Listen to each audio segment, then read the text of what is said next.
최근 의료방사선 비법 관리 문제, 그리고 부산시 해수 담수화 사업, 원전 주변 삼중수소 축적 문제 등으로 인해서 방사선에 대한 사회적 관심이 높아지고 있습니다. 오늘은 이와 관련해서 이레나 한국여성원자력 전문협회 회장님을 모시고 방사선 안전에 대해서 논의해보고자 합니다. 회장님 안녕하십니까? 네, 안녕하십니까? 먼저 이레나 회장님의 얘기를 좀 듣고 싶습니다. 회장님께서는 학부 때는 물리학을 전공하셨는데 대학원에 가셔서는 원자력공학으로 이렇게 전공을 바꾸셨더라고요. 어찌된 동기이신지. 사실은 제가 고등학교 때는 예. 무용을 했습니다. 그래서 이제 무용으로 대학을 가고 싶었는데, 무용이요? 예. 근데 부모님들이 여자가 무용하면 딴따라 된다고 그때만 해도 안 된다고 해서 이제 무용을 못 하게 됐고, 그 당시 이제 선생님이 제 적성을 좀 더 잘 아셔가지고 물리과를 가봐라 해서 이제 어떻게 물리를 전공을 하게 됐습니다. 그래서 대학은 얼떨결에 제가 갔어요, 물리과를. 근데 가서 공부를 하다 보니까 물리가 참 재미있더라고요. 그래서 이제 4년 공부를 하고 나서 이게 재밌으니까 대학원을 가서 좀 공부를 해봐야 되겠다 하던 찰나에 미국의 MIT에 이제 아는 교수님 연구실로부터 이게 이제 바이오 메디컬 엔지니어링 디파트먼트에 계시는 분인데 여기 와서 테크니션 한번 해보지 않을래? 그래서 이제 거기를 가게 됐습니다. 그래서 이제 여러 가지 바이올로지컬한 그런 실험들을 하다가 이제 보니까 공대에 그 MD하고 PhD를 같이 하는 프로그램이 있는 학과들이 꽤 있더라고요. 한 3개 정도 그런 과들이 있어서 나도 의사를 이제 한국에서는 사실은 의과대학을 못 가면 의사가 될 꿈을 못 꿨었던 그런 상황이었었는데 미국 가니까 대학을 졸업하고 의사들을 진학을 하니까 나도 그러면 의사도 한번 공학 박사를 하면서 의사도 한번 해보는 게 어떻겠는가 생각이 들어서 이제 그런 그 MD, PhD가 있는 과를 살펴보다 보니까 물리과랑 그래도 제일 가까운 게 또 원자력공학과더라고요. 의학 물리학이라면 어쨌든 의학의 한 분야 아닙니까? 맞습니다. 그래서 그 의학이라고 하면 인체를 다루는 것일 거고 네, 네. 그 인체에 좀 비유해서 네, 네. 의학 물리학이 어떤 것인지 한번 좀 설명을 좀 해주셨으면 좋겠습니다. 네. 네.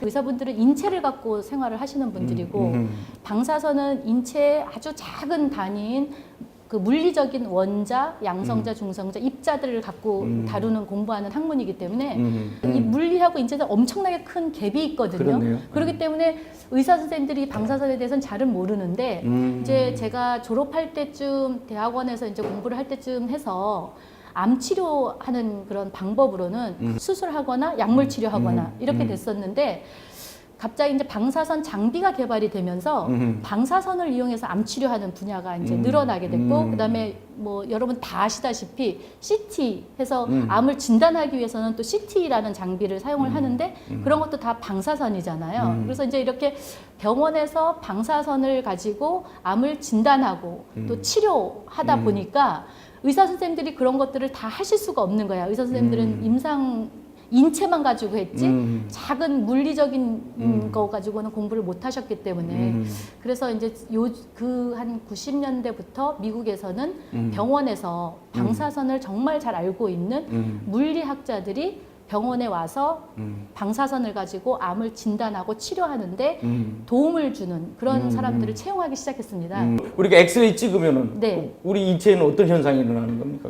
음식물 같은 경우는 사람이 먹을 수 있는 형태의 에너지 원이잖아요. 엑스레이는 양성자, 중성자, 전자가 먹을 수 있는 엑스레이 에너지 원입니다. 그래서 엑스레이가 이렇게 몸속에 들어가면 전자가 예를 들면은 저희 몸속에 이렇게 딱 저희 몸에 이렇게 잡혀 있다가 엑스레이가 들어가면 이 전자가 이 엑스레이를 먹고 움직여 다닙니다. 움직여 다니면서 밖으로도 나오고 막 몸속에서 움직여 다니고 에너지가 이렇게 들어와서 우리 전자가 먹고 얘는 에너지가 반 정도는 전자가 우리 몸에서 먹히고 반은 밖으로 나오거든요. 그럼 나온 수를 재가지고 근데 우리 뼈 밀도가 높은 데는 더 많이 먹히고 이런 조직 같은 데는 덜 먹히거든요. 그래서 바깥에서 여기다 엑스레이를 쪼이면 그 에너지가 내 몸을 통과해서 이 바깥에서 측정을 하는데 나온 숫자를 가지고 그 이미지화를 합니다. 최근 언론에서도 의료 방사선 피폭 문제가 자주 이렇게 제기되고 있는데 일반 국민들 역시 엑스레이나 CT를 찍을 때 좀 전에 엑스레이 말씀을 해주셨지만 두려움을 갖고 있고 네. 또 이걸 과연 찍어도 되는지 어쩌는지 이렇게 좀 뭐 주저주저하는 네. 이런 현상도 약간 지식을 갖게 되면 이제 그런 현상들이 벌어지고 있는데 요즘 벌어지는 현상들이 그런 것 같습니다.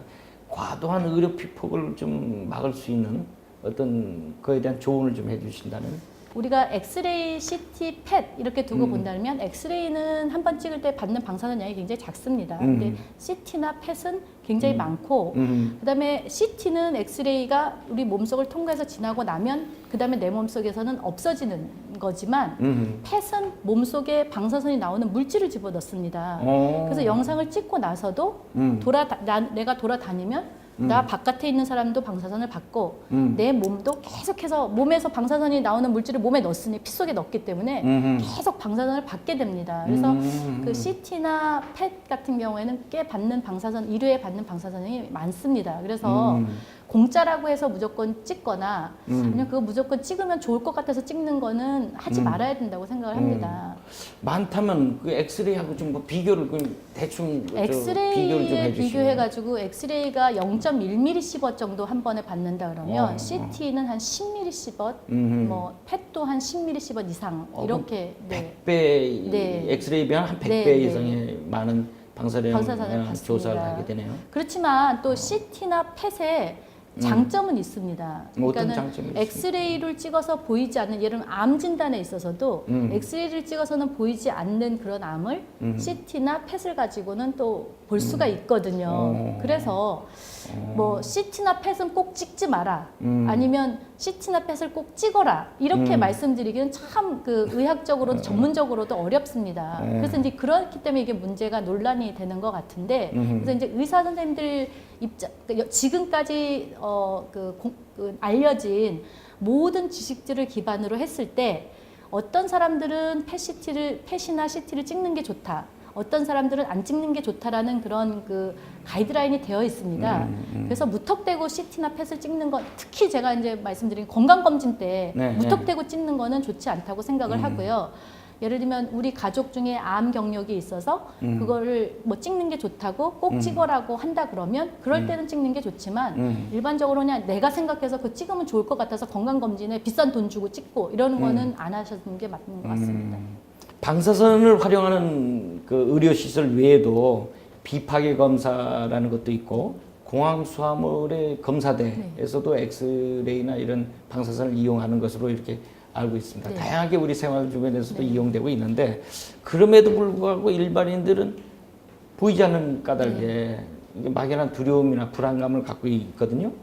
뭐 이런 부분을 해소하거나 또는 어떻게 좀 그 이유는 뭐고 뭐 이를 해소할 수 있는 방법은 뭔지를 좀 한번 좀 이 차제에 좀 소상하게 좀 듣고 싶습니다. 두려움을 느끼는 가장 큰 이유가 그 방사선에 대해서는 그 잘 모르는 거에 대한 두려움인 것 같습니다. 그러니까 그래서 가장 크게 이제 세 가지로 막 캐터고리를 한다 그러면 눈에 보이지 않고 하기 때문에 무섭고, 그다음에 그러면서도 그렇다고 그러면 방사선에 대해서 좀 우리 정부에서 많이 알려줬다고는 하는데 제가 볼 때 그렇게 잘 알려주지 않은 것 같습니다. 그래서 방사선의 뭔지에 대해서도 자체적으로 잘 모르고, 그다음에 또 그 방사선이 있을 때 내가 그걸 피하기 위해서 방어할 수 있는 방법이 뭔지도 알려주지 않기 때문에 방어수단, 이거 네. 고신술이네 이거. 네. 맞습니다. 네.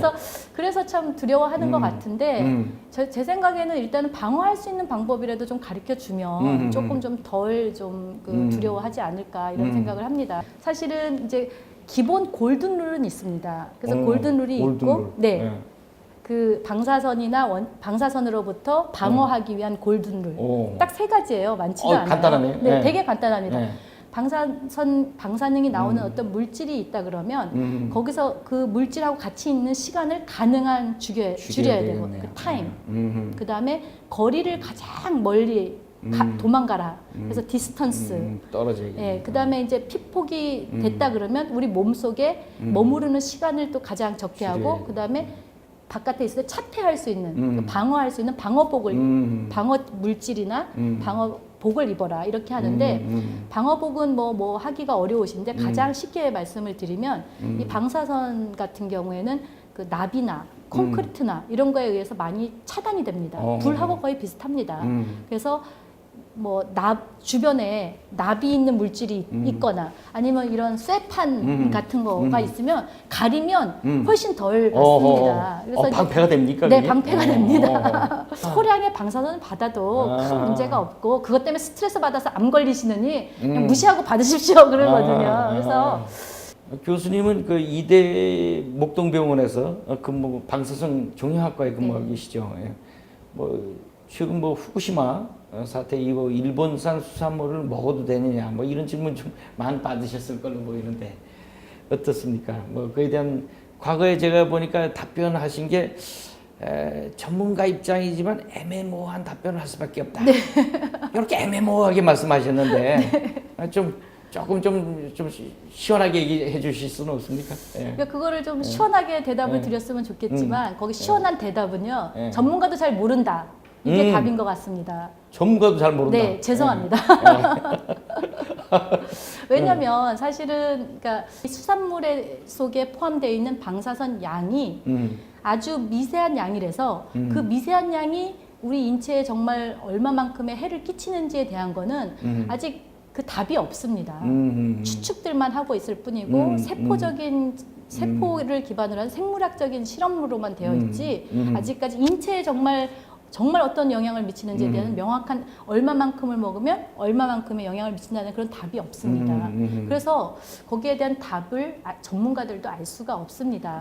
다만 지금 알려진 그 이론이나 그런 사실로는 방사선을 많이 받으면 받을수록 뭐 인체에 도움은 안 된다 이런 말들이 있으니까 가능한 많이 안 받는 게 맞겠죠. 그래서 수산물 같은 경우도 정부에서는 그 수산물의 방사능이 뭐 많지 않다, 안전하다 이렇게 얘기를 하시겠지만 저는 거기는 뭐 안전은 하다는 건 동의를 하지만 뭐 옛날 후쿠시마 사고가 터지기 전에 물고기들이 가지고 있는 방사선의 양과 지금 이 물고기가 가지고 있는 방사선 양은 다를 거라고 생각을 합니다. 어찌됐든 그 방사선이 나오는 물질들이 거의 터졌는데 그 물고기들이 먹는 그 방사선 양이 증가하지 않겠습니까?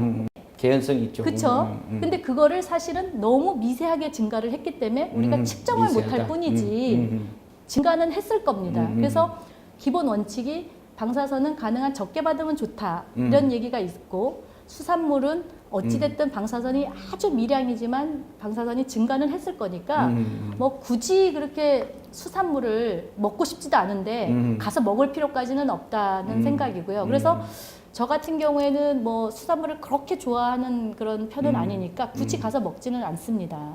그리고 또 우리 아들 같은 경우에 그 옛날에는 수산물에 이제 좋은 영양소들이 많으니까 그걸 굳이 먹였죠. 먹였는데 뭐 지금은 아무래도 방사선을 내는 그런 그 방사성 물질들이 거기 더 있을 테니까 안 먹겠다 그러면 그 영양소는 다른 걸로 대체를 해주고 그냥 놔둡니다. 그래서 그런 경우는 이제 안 먹어도 되는데 만약에 어떤 분이 회가 너무너무 회를 좋아하는데 비싸잖아요. 그래서 먹고 싶은 만큼 못 먹는 그런 분인데 가격이 싸지니까 이걸 쉽게 먹을 수 있잖아요. 그럼 그걸 먹음으로써 느끼는 행복이 그 소량의 방사선 때문에 생기는 어떤 알지도 못하는 그 위험성보다는 크기 때문에 먹고 싶으면 그때 먹어라. 이런 두 가지 대답을 해드릴 수밖에 없고요. 그래서 개인이 생각을 해서 눈에 띄는 해는 없으니까 눈에 띄는 이익이 있다 그러면 드시고 뭐 크게 그 눈에 띄는 이익이 없다 그러면 조그만 해라도 조금 더 증가는 했을 테니까 안 먹는 게 맞다. 이제 그 얘기에 관련해서 저설량 이제 방사선이 이게 오랜 기간 누적이 됐을 경우에는 혹시 문제가 있지 않겠느냐. 나는 이제 지금 수산물의 경우는 먹었다가 안 먹었다가 이렇게 좀 컨트롤을 조절을 할 수가 있는데 이게 지속됐을 경우에 혹시 어떤 문제가 있느냐에 대한 이제 의문이 하나 네, 있고 네. 제가 일반인의 경우 같으면 한 10ml, 15도 해놔도 했지만은 성인의 경우 아동의 경우는 좀 민감하기 때문에 이거 1ml, 15 같은 걸 낮춘 걸로 저도 그 정도는 상식적으로는 이해를 하고 있습니다. 또 한 가지 또 이제 이어서 뭐 질문 드린다면은 장기 개인별 편차가 혹시 있는지에 네. 대한 것과 장기 내에서 이게 받는 영향이 장기별로도 사실은 좀 다른 영향이 있다는 얘기가 좀 있거든요.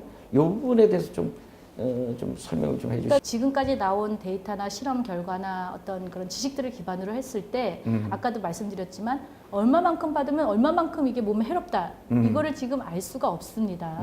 그래서 그 저설량을 계속적으로 받았을 때 어떤 효과가 나타나냐 이렇게 물으신다면 요즘에 이제 두 가지 설이 있습니다. 그러니까 저설량을 그러니까 방사선을 계속 받으면 암 발생 확률이 올라간다 그런 설도 있고 그 다음에 그 레디에이션 호메이시스라 그래가지고 적은 방사선을 받으면 인체에 도움이 된다 이런 거가 있는데 저보고 어느 게 맞느냐고 물으신다면 둘 다 맞는 것 같습니다.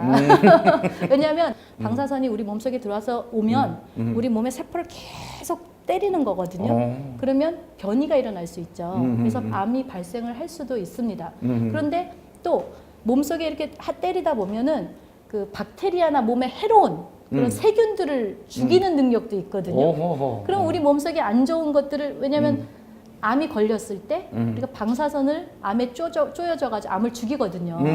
방사선 저희 과에서 방사선조약과에서 암 치료하는 게 암에다가 방사선을 줘서 방사선이 그 암을 계속 때려서 이 암을 죽이는 거거든요. 마찬가지로 적은 양의 방사선을 우리 몸에 받으면 우리 몸에 있는 세균이나 이런 박테리아들을 죽여서 스테릴라이제이션 한다 그러거든요. 그래서 그 오히려 도움이 된다 이런 얘기도 있는데 둘 다 맞는 것 같습니다. 그래서 방사선 암이 걸려서 이제 저희 방사선 종양학과에 오시는 분들은 얼마만큼의 방사선을 받는지 아십니까? 5만 밀리시버스를 받습니다. 한 달 안에. 한 달 안에. 네. 그렇게 단기간에 그렇게 굉장히 그렇게 많은 방사선을 받고요. 5만 밀리시버스는 암 있는 데만 받는 거지만 이만큼 정도는 CT나 펫을 찍어가지고 보통 뭐 3-4번 뭐 이렇게도 찍고 5번도 한 달에 찍거든요. 근데 그렇게 찍는 분들이 정말로 또 거기 찍는데 무슨 문제가 있는 거를 제가 여태까지 이제 방사선학교 16년 있었거든요. 18, 한 20년 됐구나. 20년 있었는데 그런 거 별로 못 봤어요. 아까 말씀하신 대로 뭐 1mSv, 100mSv 이런 거는 사실은 굉장히 낮은 양이기 때문에 네. 그것 때문에 무슨 어떤 효과가 나타나지는 않는다고 말씀드릴 수 있겠습니다. 식물들, 식품들, 감자 같은 데다가 방사선을 많이 쪼이거든요. 그 다음에 그 수산물에도 이렇게 방사선을 쪼이면 거기에 붙어 있는 세균들이나 박테리아들을 죽여가지고 오히려 좀 오래 가고 오래 보관할 수 있는 그런 걸로 사용들을 하거든요.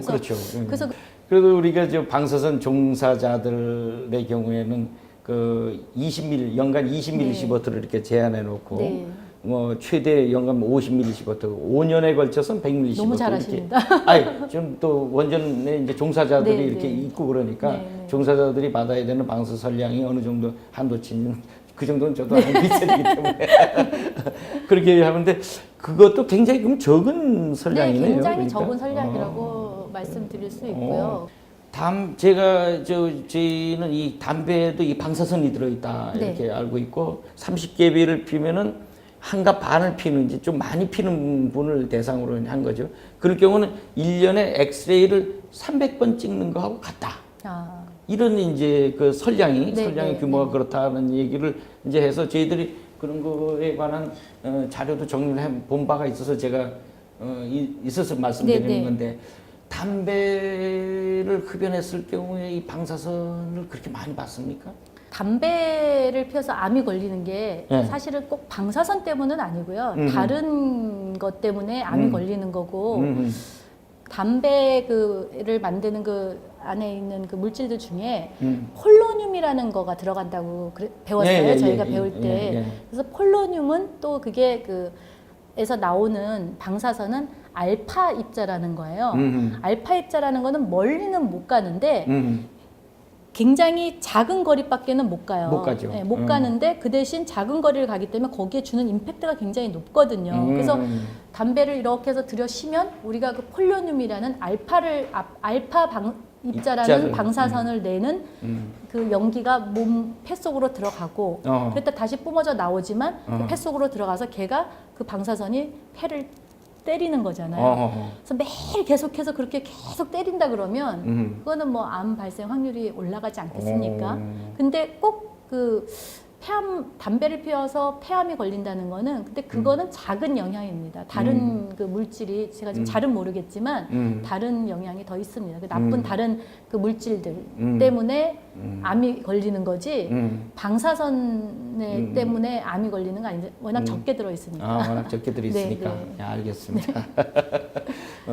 정부가 지난달 그 25일, 5월 25일이죠. 5월 25일 날 사용해결료 관리계획 기본 계획을 발표를 했습니다. 물론 이제 로드맵을 이렇게 쭉 해서 2028년까지는 부지 선정을 하고 2053년까지는 영구 처분정을 이제 운영할 수 있는 체제를 가져가겠다 이렇게 하고 또 하나는 이제 그러한 과정으로 가는 거를 민주적인 어떤 소통 절차를 준수하겠다 이런 부분들을 이제 강조를 했는데 어떻게 이 부분을 보고 계시는지.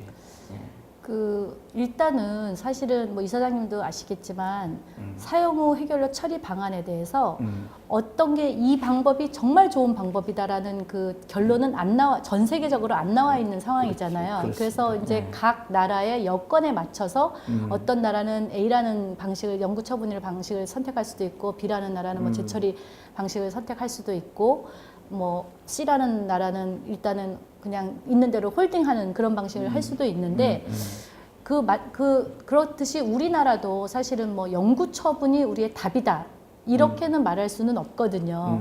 그렇지만 지금 상황에서는 영구 처분으로 갈 수 있다는 전제하에 그거를 준비한다고 기본 계획을 한 것 같아요. 그래서 근데 이제 이번 기본 계획이 옛날 기본 계획하고 좀 다른 게 거기 한 줄이 이사장님 보셨을지 모르지만 한 줄이 들어간 게 영구 처분하는 거를 기본으로 해서 그 계획은 추진을 하되 중간에 좋은 어떤 다른 방안이 생기면 변경할 수 있다는 그런 문구가 들어간 걸로 알고 그렇습니다. 있거든요. 그래서 그런 거는 그 과학기술의 발전에 따라서 바뀔 수도 있다는 그런 문구가 들어갔기 때문에 굉장히 좋은 그런 기본 계획이라고 생각을 하고요. 각국이 처한 상황에 따라서 네. 처지에 따라서 적절하게 이제 적합한 방식과 절차를 따르라라는 것이 이제 지금까지 이제 국제적인 권고사항이고 이렇게 좀 오고 있는데 이러한 가이드라인 상에서 구체적으로 좀 더 고려해야 할 요인은 뭐가 있을지 좀 말씀해 주시면. 일단 과학적으로 가장 안전한 지역에 사실은 그 영구 처분을 만약에 한다 그러면 그런 지역을 선택을 해야 된다고 생각을 합니다. 근데 요즘에 이렇게 우리나라 보니까 이렇게 과학적으로 안전한 지역의 그 사용 해결을 처리하는 거를 하지 않고 또 사회과학적으로 그 지역 주민들의 의견을 또 많이 해서 뭐 반대하고 이러면은 이쪽이 가장 안전한데 저쪽 지역에다 할 수도 있는 그런 일들이 생기는 것 같은데 수용성 문제. 네, 수용성 문제가 있는 것 같은데 그런 거가 참 저는 안타깝다고 생각을 합니다. 예를 들면 서울에 사용 후 해결료를 처리하는 시설을 만들었다고 했을 때 그게 문제가 생기면 서울에 있는 시민들한테만 문제가 생기는 아니고 부산에도 다 우리나라 작은 땅덩어리들 다 똑같이 영향을 미치는 거거든요. 문제가 생겼다면. 그러니까 그거를 뭐 내 지역에 놓으면 안 된다 이런 걸 떠나서 정말 안전한 데 나와서 사고가 안 생길 지역을 선택할 수 있게 국민들이 좀 그런 인식을 좀 같이 공감을 하고 가장 안전한 지역을 선택할 수 있게 좀 도울 수 있게 소통을 알려드리는 그런 작업들을 좀 하면 어떨까 하는 생각들을 해봅니다.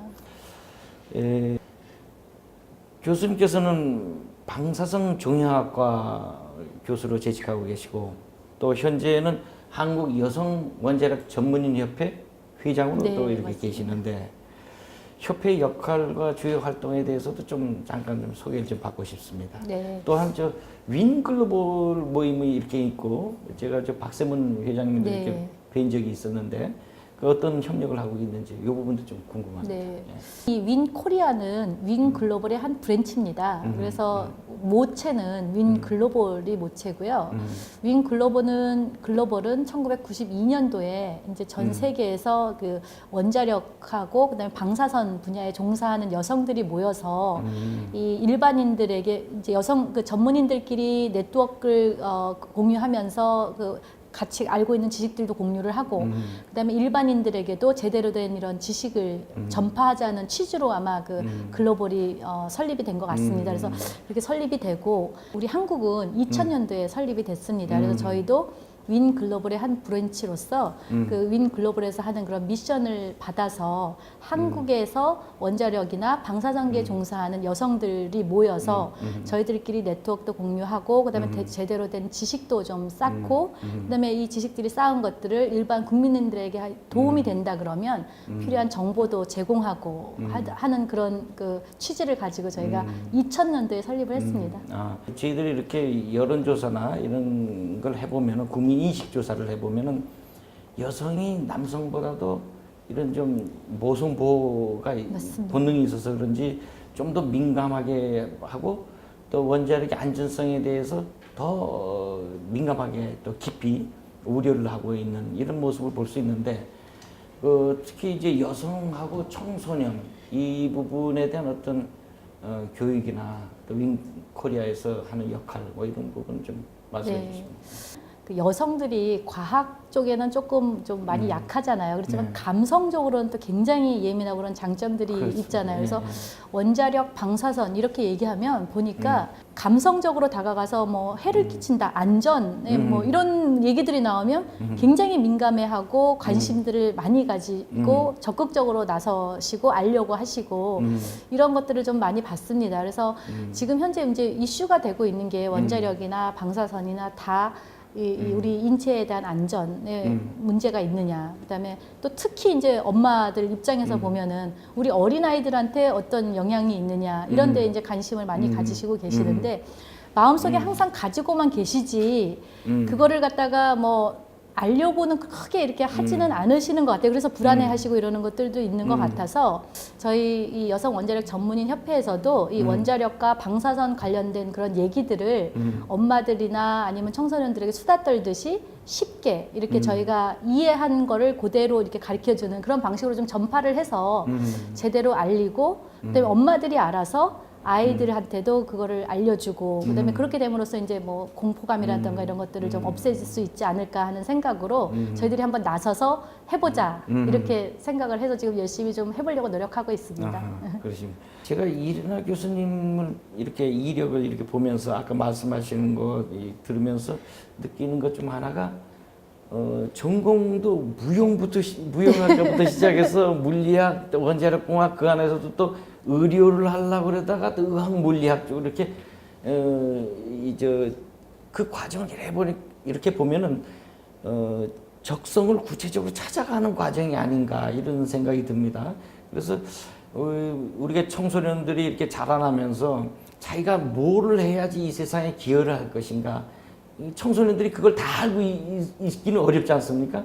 그런 과정을 찾아가는 과정이 제가 볼 때는 상당히 흥미롭습니다. 네. 어떻게 그렇게 자신의 적성을 이렇게 잘 찾아가는지 후배들을 위해서 한번 좀 그 과정을 한번 좀 말씀해 주시죠. 그 뭐 제가 적성을 잘 이렇게 찾아갔다기보다는 하여튼 저는 뭐 지금도 그러겠지만 옛날부터 뭔가 하나를 하면 이제 그걸 계속해야 된다고 생각을 했고 저도 옛날에 그렇게 했었는데 우연히 이제 기회들이 주어져서 이렇게 이것저것들을 해보면서 아 이게 내 적성에 맞는구나 이거는 좀 안 맞는구나 이런 것들을 하게 됐던 것 같아요. 그러니까 이제 과정을 거치면서 내 적성에 맞는 거를 찾아가는 가장 좋은 방법은 경험을 많이 해보는 거라는 생각이 들었어요. 그래서 저는 우연한 기회에 그렇게 경험을 많이 해봐서 이게 적성에 맞는다는 거를 찾았지만 그래서 젊은 분들한테 대학생들한테 제가 좀 뭐 고등학생도 마찬가지고 하고 싶은 말은 여러 가지 경험을 많이 해봐라. 내가 공대생이라고 해서 공대만 듣지 말고 디자인 쪽도 들어보고 경영대 수업도 들어보고 그다음에 뭐 그 여러 가지 다른 업체에 가가지고 일도 해보고 그다음에 뭐 커피숍 가가지고 아르바이트도 해보고 해서 여러 경험을 해봐서 나한테 어느 걸 하면 즐거운지 즐거운 거를 찾으면 그게 적성에 맞는 것 같아요. 그래서 저도 즐거운 걸 찾았기 때문에 더 열심히 할 수 있는 것 같거든요. 그래서 하여튼 오늘은 방사선 안전에 대해서 이ren아 교수님과 장시간 논의를 해봤습니다. 소통에 대해서 감성적 소통을 강조해 주셨고 방사선 안전과 관련해서는 3가지 골든 룰을 또 말씀해 주셨습니다. 차폐를 하고 또 멀리 떨어지고 또한 숨어라 이렇게 세 가지 골든룰을 말씀해 주셨습니다. 이것이 이제 방사선에 대한 국민적 이해를 하는데 상당 부분 도움이 되지 않았나 이런 생각이 듭니다.